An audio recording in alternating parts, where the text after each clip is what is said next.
Is there a God? Can we know that there is a God? Can we prove that there is a God? These are practical questions, since in the light of an affirmative or a negative answer, all human affairs must be understood and regulated. They are questions perhaps more and certainly not less opportune now than any other period in the history of the human race. For the age in which we live is one of the strictest investigation and of the most searching criticism. Nothing, no doctrine, theory, or opinion is excluded from it. History, science, philosophy, theology, all alike must make good their assertions or be rejected. Theory, hypothesis, and statement coming from no matter what source are dragged before the bar of human reason to render an account of themselves, and nothing can long escape the merited censure that cannot clearly and straightforwardly make itself approved to the mind. A highly significant and noteworthy change is taking place in modern scientific teaching and in modern philosophy.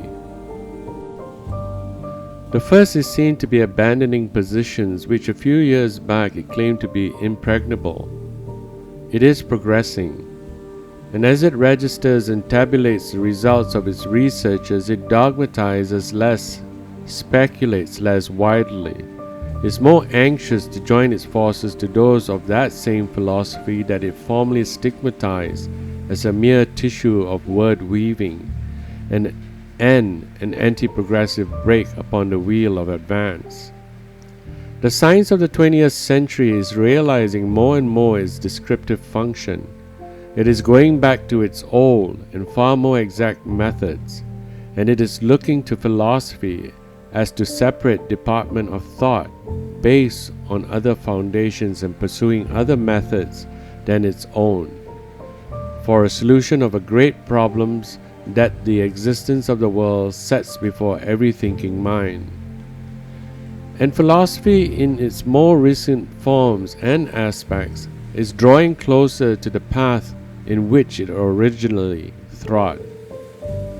The convergence of modern thought, of both the purely scientific and the philosophical, upon the ancient lines appear the more remarkable when we recollect how utterly those lines were obliterated by the destructive thought systems introduced since the decadence of the scholastic philosophy.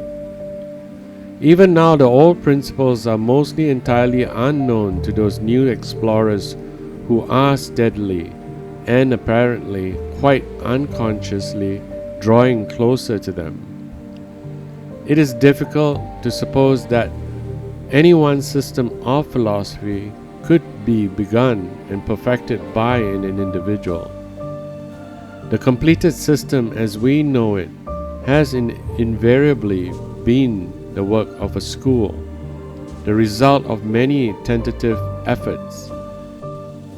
And thus, when we discover, as indeed we do in literature that gives expression to the mental attitude of the day, that a vital current is running through the stream of modern thought towards a philosophy that has twice at least occupied the unique position of being practically universal, and a philosophy that has never ceased to exert a great influence upon the thinking world, we are, with some reason, encouraged to hope that it has set itself in the right direction.